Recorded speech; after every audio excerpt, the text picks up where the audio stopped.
What's up, everybody? So today I am going to show you how to make this wooden American flag concealment case. Super simple to do. I did make a couple mistakes throughout the video, but I'll show you what not to do, how to correct the mistakes that I made, and how to prevent them from happening to you. This thing has a keyless entry. I'll tell you what, nobody will know what you are keeping in this but you, and it's perfectly safe. Let's get the video started.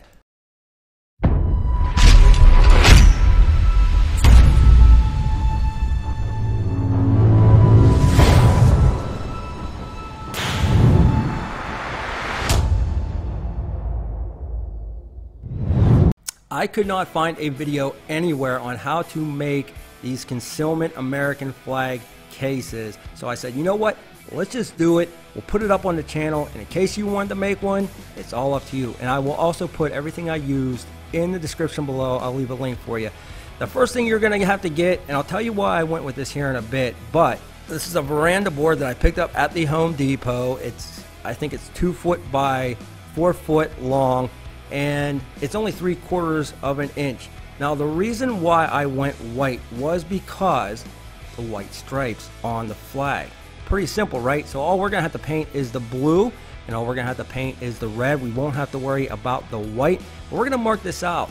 Now the dimensions for this flag is going to be the same as what I usually make my flags at. They are 37 inches long, and they are about 18.5, 19 inches wide. So that's basically what we're going to do with this board here. We're just going to cut that down to that dimension. Really simple to do. And again, because it's white, it's going to cut out a lot of extra work. Not to mention, this stuff is pretty cheap. I think this board only ran me about 13 bucks. And it's super light, easy to work with, and it's a stronger material. It's almost like a plywood. So we're just going to mark this out. We're going to cut it all the way down here, and then once we do that, we're ready to start painting. Now what's nice about this type of build is you really don't need all the fancy tools. Now I use a table saw, I use the miter saw on this, but you can basically use a circular saw and a drill to make this, and that's what's nice about that. We're also going to use the Kreg jig on that. Really nice, but again, you don't need it. You can use nails or screws, but we wanted to hide all that, so that's why we went with the Kreg jig. So now what we're doing here is we are actually taping out our stripes. Because this is 37 long and 19 inches wide, we basically divided that. How many stripes you got in the flag? Well, you got 13, right? So you're going to divide that number into the 19, and that will give you basically the width of your stripe. So let's talk about my first mistake. My first mistake was I did not push that tape down far enough. I thought it was going to be okay, and it wasn't. And what happened was, after I painted it, the red started bleeding through onto the white, and by the time I tried to fix it, it just didn't work out. I am used to making these flags one stripe at a time, not like this, not with the tape. So what's going to happen is later in this video, you're actually going to see that the other side of the front face, right, the back side is actually going to be painted. It is from this because I messed up. Don't judge me. Now I will actually have to do this again, and I will show you the finished product, and man, does it come out really sharp. The lines are really crisp, so I'm really happy with that. But it was the same method as this. Just make sure you really seal those edges. Now we're going to use some glossy enamel right here, this red paint, also found at the Home Depot. Really simple to use, really good stuff actually, and we're just going to spray that red. We're using that tape to cover the white stripes, right? All we're going to have to do is paint the red and the blue on this, not the white. That is why I went with this board. Alright, so this was the second attempt. I already butchered the first half, and this is the last time I had to do it. And again, I really made sure that I pushed down on that tape, got a really nice strong seal. None of that tape was going to bleed. I hit it once, I just let it tack up a little bit, and then after I let it tack up a little bit, I hit it again, tacked up again, and then I hit it again. You don't want to put too much of this stuff on, or one, it won't dry very good, or two, it just makes a mess and you're going to have runs. So hit it once, let it tack for about 5-10 minutes. It's about 80 degrees, 85 degrees outside, and then you hit it again, let that tack up for another 5-10 minutes, and then hit it again.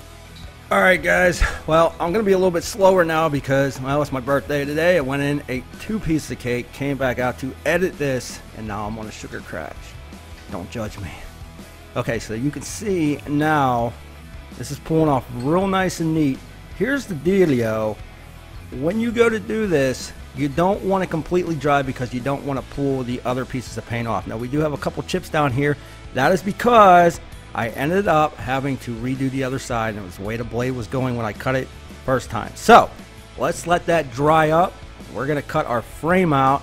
I actually want this frame to be a little bit smaller than the actual flag face itself.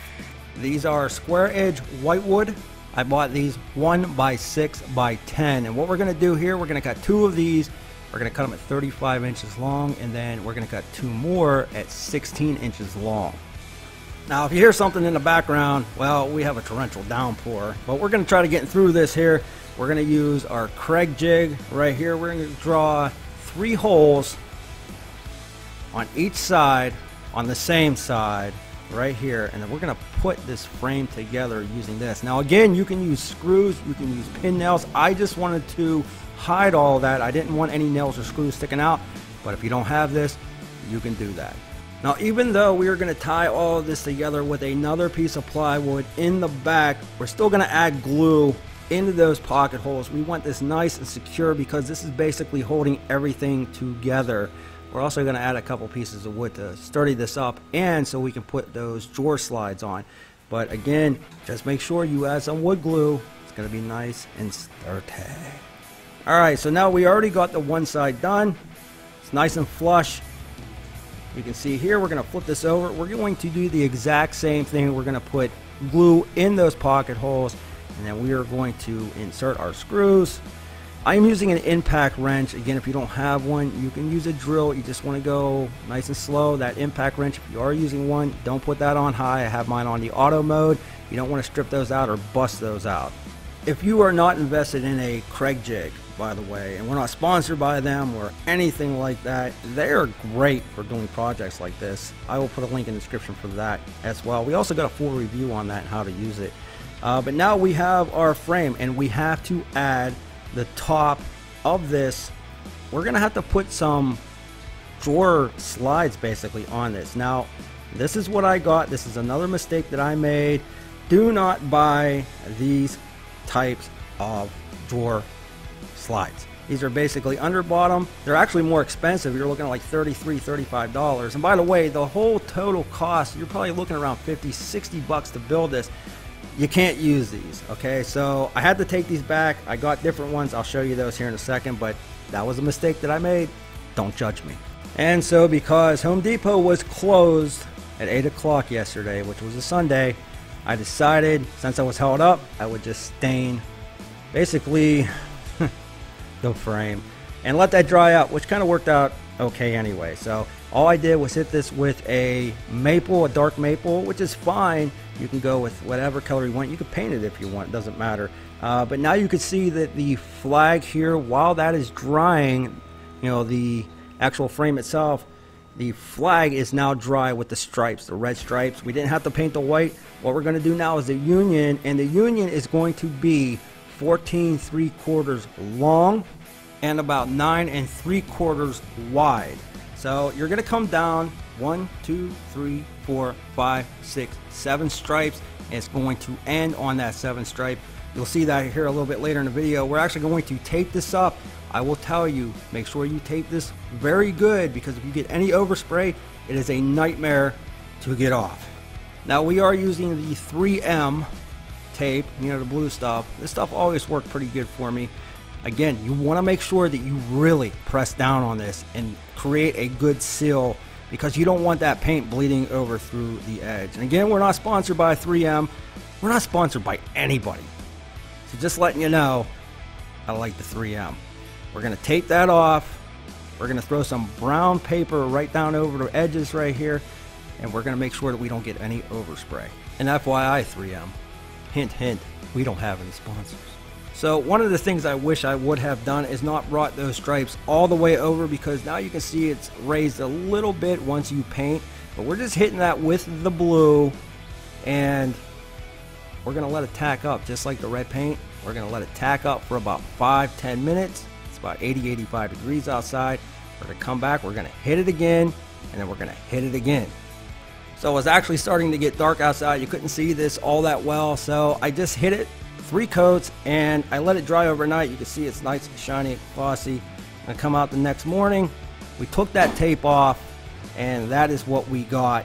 Looked pretty good actually. Again, the other side was messed up, but now you have your union, and now we got to put the stars in that union. Now we could do that a couple different ways. I'll show you how I did it. Now if you watch this channel regularly, which I'm sure you all do, you know that we have a Shapeoko CNC machine. We got a bunch of tutorials, we got a playlist for that, but that is what I use to do the stars. Now you can use a Dremel. Heck, you can even buy a star stencil and paint these things on. It doesn't matter how you put them on. You can buy stickers and put them on if you want. This is how I decided to do it. Now here was another one of my mistakes. Because I am so used of using Pine and MDF on the CNC, I decided to go with a V-bit, not thinking that this is more of a plywood type of material, and the V-bit just did not look good. Now these will clean up a little bit, but I really wish I just would have went with a flat end mill and just kind of traced those stars out and then pocketed them out instead of doing the V-bit. It did not come out as nice as I thought it would because of the material that we were using. So my suggestion, if you were using a CNC, use an end mill, a flat end mill. Don't use the V-bit with this type of material. If you're using Pine, it's fine. I just didn't care for this. Not only that, I accidentally bumped the flag as I was recording this with the camera. Don't judge me. So my stars weren't perfect. You know, it's not that big of a deal. I did end up cleaning them up. You can see that some of the star points, they're off a little bit, so I had to go back over it with blue. That's because I was clumsy, and it's not the easiest thing to do when you're recording everything you do during a project. So I had a little bit of an issue, but at the end of the day, this is what I come out with. So now what we're going to do is add 3 coats of basically polyurethane. It's a spray, it's an indoor interior. And what it's going to do, I got the high gloss, it's really going to add a nice shine, and it's going to protect this, right? So if you accidentally bump it, it's not going to scratch as easy. It'll hold that paint on there real nice. So we're going to add the 1 coat, we're going to hit it, we're going to let it set for about 10 minutes. Again, 85 degrees outside, so depending on the weather, humidity, you might have to let it set a little bit more. You do not want to get this stuff running. So we're going to hit it, we're going to let it tack up, we're going to hit it again, let it tack up, hit it again, and now you got that nice shiny gloss coat and protection. So now you can see this is really starting to pop, really starting to shine, got that real nice mirror finish to it. All we got to do now is let that dry out. We're going to move back over. We're going to finish up that frame. Basically, it's the case. All I got was a cheap piece of plywood here. It's exterior actually because it was cheaper. It doesn't really matter. And all we have to do is put down our frame right on top of that and trace around it. Then we're going to cut that out. Now once you get that cut out, all we're going to do is going to add some glue around the top of that frame right there, and then we are going to pin nail that. Now again, you can use a hammer and nail, you can use screws, it does not matter what you use as long as you tack that thing down. However, you definitely want to use wood glue to seal that up. I'm telling you, if you don't, if you skimp on this process, then you can have issues. So once we get that glue on there, we put it on pretty nice and thick. We're just going to go around, we're just going to fasten that down. We don't have to worry about this thing going anywhere. It holds that frame nice, secure, nice and solid. You don't have to worry about this thing coming off, falling apart. It is good to go after this. So now we're just going to flip this back over, and you can see now that we have overhang on the top, the bottom, the left, and the right. And that's what you want. You don't really want to see all of this casing, right? You definitely want to see that flag. You want it to stand out. Look how smooth that is. And we're just going to bring that down. But now it is time to start putting our slides, our glides on. And basically what we're going to do is we got to put in a couple inserts. Now I made a mistake here. I'm going to show you what I did and what not to do. But FYI, you can do this a couple different ways. We're going to make this come down, right? I like that because I started thinking if you're going to hang this on a wall and we go right, you know, or left, you're going to have a lot more wall space. So we're just going to bring it down. This is what I got. 14 inches, right? That's all you need. And I think they were like 14 bucks. I'll put these in the description below. And here was my issue. I needed something to actually screw these down onto to hold them in place. You can see that they have the bearings on there. They're very smooth. But what was I going to do to solve this problem? Well, I'll show you what I did. I went and got one of our 1x6, couple pieces left over. That's why I got the two longer boards. I got two of them. And basically I cut them down, right? Because I thought the way that those slides were going to act was it was going to sit down in, and the slider would have came out over top of the actual frame. That is not the case. So I'll show you how I fixed this. Do not cut your pieces of wood. You want those flush up against your other pieces of frame.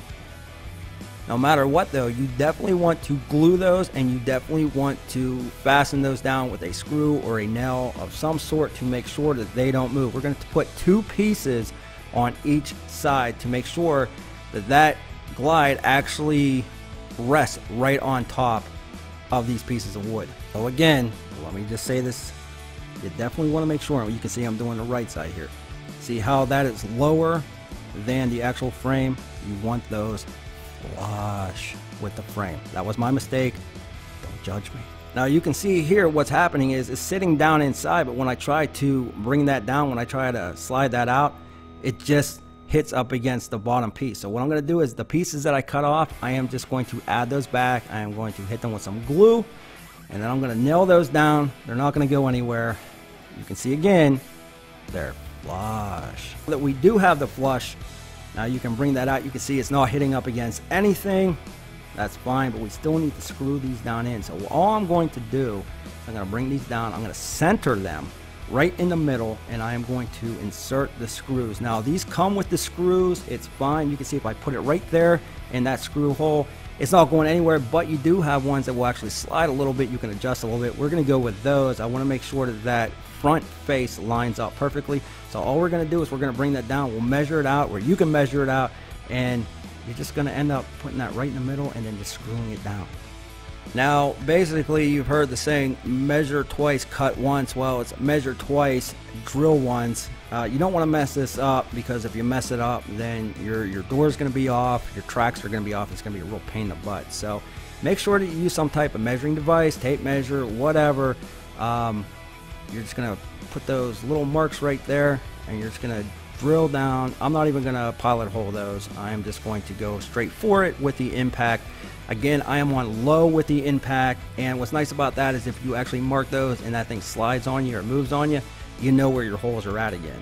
Now even though you do get about 12 screws, I went out and bought a couple extra ones for the same size. They were 1/2 inch, and I was going to add a couple more to this and that door, because you got a lot of weight, you know, that you're bringing down. I mean, it's not that heavy, but it's enough that you have enough force. You don't want this thing breaking. So we're going to do the exact same thing on the right side. All we're going to do, we're going to measure that out, make sure that we're level or flush with the other one, and then we're going to drill those in. We're going to fasten it down, and that way we won't have any issues putting that door on. And I'm going to show you how we attach that here in a bit.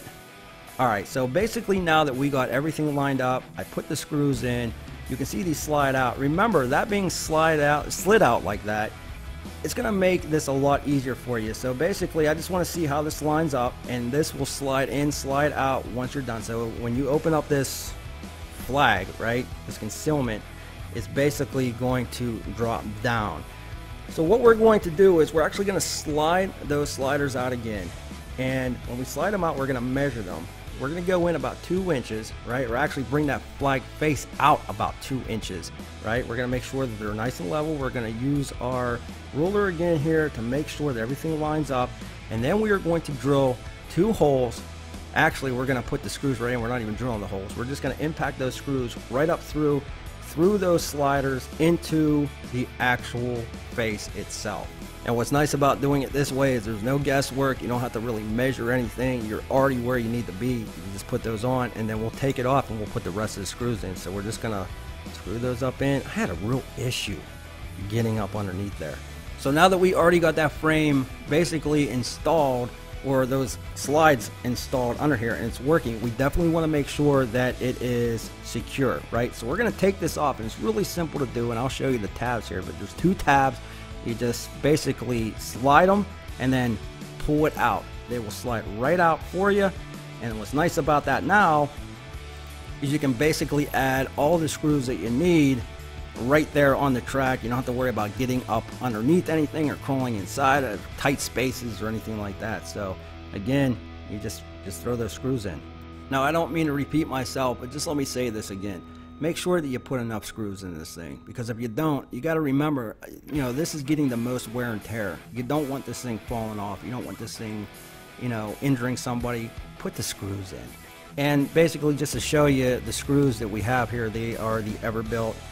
They are the number 8 half-inch, and they work perfectly for these glides here. So just throw a couple extra in. I think it was like $3 for this. You know, you get all these extra ones. Just put them in there, and it'll definitely hold up. All right, so now that we have those secure, we're going to take this off basically here, and we're just going to slide it into the track. Now, it's going to be a little bit hard at first, but once you get that slid in all the way up, it just glides real smooth, and you can see it's very secure. Now, because this is a concealment, right, we want to hide things from people, and we don't want kids to be able to get into this or strangers to be able to get into this. We don't even want anybody knowing that we have anything in here, whether it's money or whatever. So this is about $14. I got this on Amazon. Again, I'll put a link in the description below. What's really cool about this is basically keyless in the sense that you don't carry metal keys around. There's no keyhole on the outside anywhere on this. It's basically hidden from view. You have a couple different ways you can do this. You can actually use a key fob or a blank white card, and you just program that in by hitting a little button on the back. You just swipe that card over. You can see it locks in there. Check this out. When I put that up against that, it's not doing anything. As soon as I program this, watch what happens.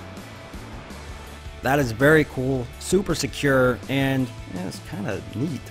Now, a couple other very cool things about this is, one, it's pretty heavy duty, right? It's not going to work unless you program the car, which is super simple. You can see how that works. It goes through the wood, right? And it will lock itself. If you forget to lock it back up, within about 5 seconds, you'll actually hear it lock itself.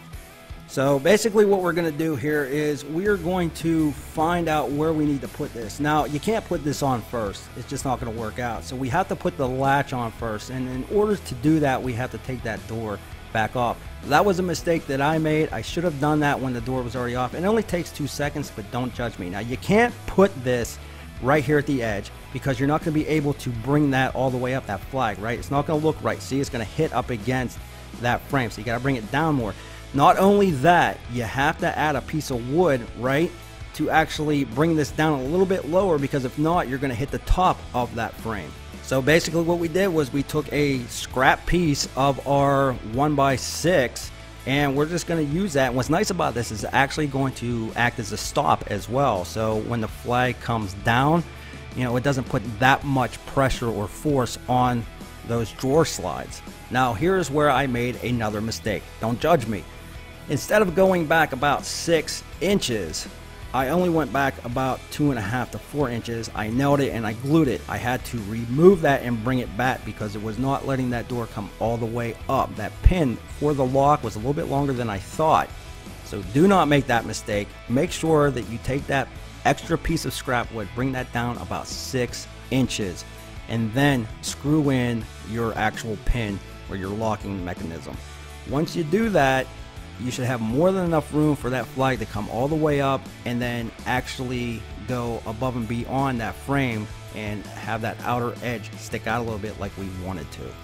Alright, so even though this looks like it is up against the front face, remember that was a mistake. You don't want to be able to see that like this. But what we're going to need to do here is actually find our mark. While this is already made, you know, it's a mistake, we're going to put a little bit of glue right on top of that pin. We're going to slide it back. We're going to smack it off that frame, and it'll leave an indentation of where I need to actually put that locking mechanism. Now you can see where that glue is, where the impact was, and now I know that if I put my locking mechanism hole right there, it will line up. So what I'm going to do is I'm just going to test it. I put 1 screw in, and it basically caught it and it locked, so that's good. I just put some tape over there actually, to tell you the truth. Once I found out that it worked with the tape, then I put one screw in there. Once I tried it again and it worked fine, I ended up putting all 4 screws. After I marked it out, I made sure that it was secure, it was not going anywhere, because this is one of the most important parts of the build, security. Again, if you don't have an impact or a drill, you can use a simple screwdriver. It's not an issue. Now, once you get the lock installed, they give you a cool little Wi-Fi type sticker that goes right over where you would swipe your key fob or your card, and it is done. I'll show you how it works. But let's check out the design first. Now, with that white that was already on the board, man, it was so much easier. I didn't use the stripes because, well, this was so easy and it looked good. Now, you do get 3 cards, you get 3 key fobs. Very simple to set that up. But check this out. All you got to do is swipe that over the button, and it, well, I'm hitting my table, and it will glide down. Give it 5 seconds before you try to lock it again, and it will go right back up into the lock position, and it is secure again. That is what's really cool, and nobody knows what's in it. Check it out. Now, here's the issue. If you don't give it 5 seconds to bring that pin back out, when you try to close it like this, it will not close, it won't latch, but you can hear how it just kicked on again, and now it'll stay. So you got to give it about 5 seconds, and it'll automatically close again. Now, what happens if you forget that you unlocked it? So you go over with the key fob, somebody calls you, guess what? Within 5 seconds, it'll lock itself again automatically. Another very cool thing about this lock is that when you swipe it, the door is not just going to drop on you. You lift up a little bit on it, and then it'll click, and then you bring it down. So you don't have to worry about it coming down too fast and damaging your product or hurting anybody. So there you go, everybody. That is how I built this American wooden flag concealment case. And I gotta be honest with you, it was the perfect project for the July 4th, 2019 year. July 4th is in with 2 days, I think. So, yep, wanted to put this up. I couldn't find anything online, and I'll tell you what, that lock is really cool. I think a lot of people would like something like this. And if you're making this to sell, you could probably sell this for around $250, $225. Super easy to use, super cool, right? With that lock on there, and basically it's keyless. I think it looks good. And I think it's patriotic. So if you like this video, make sure you smash that like button. Make sure you subscribe and hit that bell button so you don't miss any tool reviews that we're going to start again next week. And not only that, we're going to have a lot more DIY videos. Come over and say hi to us on the Instagram page as well. Again, thanks for watching. We'll be back with more tool reviews and DIY projects soon.